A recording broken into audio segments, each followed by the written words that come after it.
Hello everyone, today we are going to discuss about the uterine artery embolization, and we'll see how they are performing the procedure in cathlab. Okay, let's start with some introduction about that.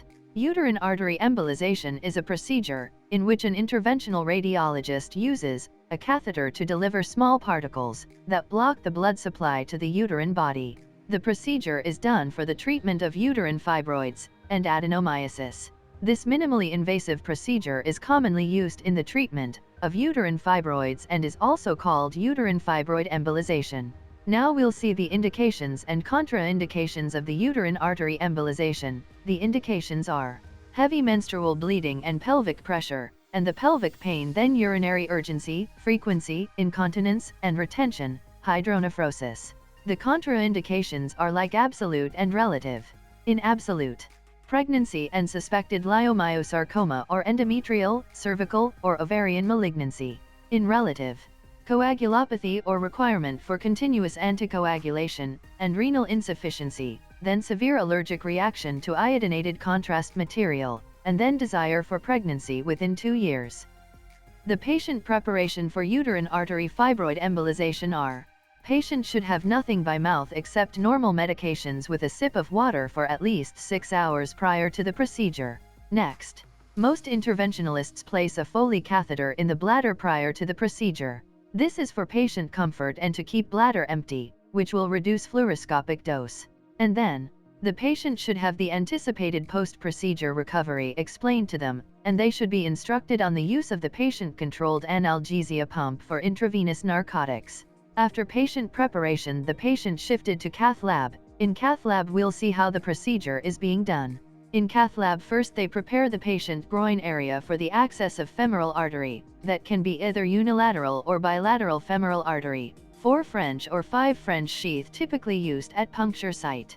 After puncturing, a Cobra catheter or Ross inferior mesenteric catheter will be used to cannulate the artery. After that catheter is passed from the right femoral sheath across the bifurcation of the aorta into the left hypogastric artery. The uterine artery in patients with fibroids is typically tortuous, that can be cannulated with a general U-shaped configuration. It descends to the level of the cardinal ligament, turns medially along that ligament, and courses to the uterine margin, where it ascends along the side of the uterus. The uterine artery usually arises as either the first branch off the inferior gluteal artery, or as part of a genitourinary trunk, at the level of the bifurcation of the superior gluteal and inferior gluteal arteries. After that, the microcatheter is advanced well into the uterine artery. Ideally, it would be advanced beyond any identifiable branches in the transverse segment of the vessel, to avoid misembolization into branches and to adjacent structures. The embolic choice and technique are like: the 2 best studied are particle polyvinyl alcohol, PVA particles, and embosphere microspheres. The embolic material is injected in small aliquots, using the flow in the uterine vessels to carry the embolic material to the fibroid arterial supply. The goal is not to occlude the entire uterine artery, but to leave it with slow flow or near stasis, depending on the type of embolic material used. The ovarian embolization is performed with particulate or spherical embolic material until the fibroid branches are occluded. After injecting the particles, you can see the flow is very sluggish because of severe spasm typically seen with ovarian catheterization.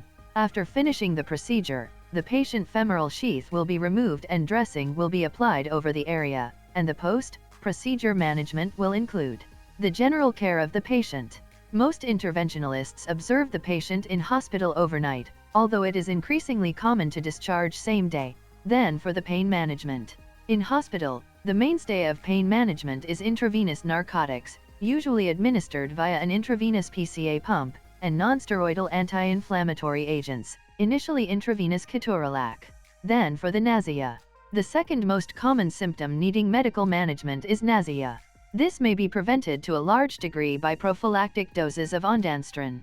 That's the end of the video. Thank you for watching this video. Have a great day.